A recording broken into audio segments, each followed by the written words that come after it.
Дали оризопроизводството е најзапоставена земјоделска гранка во државата е прашањето кое логично се наметнува по бројните протести кои не наидоа на разбирање кај владата и неисполнување на барањата на земјоделците. Иако блокираа патишта и се закануваа со масовност, не добија ниту повисоки цени, ни додатни субвенции, ниту се стави ред во увозот и во откупот. Практично беа препуштени на пазарните законитости кои функционираа расштимано и ги штитеа интересите само на привилегирани поединци и групи.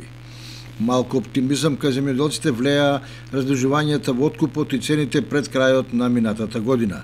Тие се резултат на севкупните поскапувања во државата, па од тука ефектот од повисоки цени на арпата и оризот изостанаа. Баш кај што според земјоделците и цените од 30 денари за килограм арпа и 60 денари за килограм белориз веќе се далеку под производните цени, а тоа на секој земјоделец му носи загуба. Дел од земјоделците сметаат дека до поскапувањето дојде како последица на намаленото производство на ориз, па сега трговците тршаат од куќа на куќа и нудат повисока откупна цена, ама белото злато го нема. Со сегашната аграрна политика не се очекува некое позначајно подобрување и во текот на оваа година, бидејќи дестимулативната политика си го прави своето, а тоа значи дека се помалку ниви се обработуваат и сеат и се помал е родот од реколтите.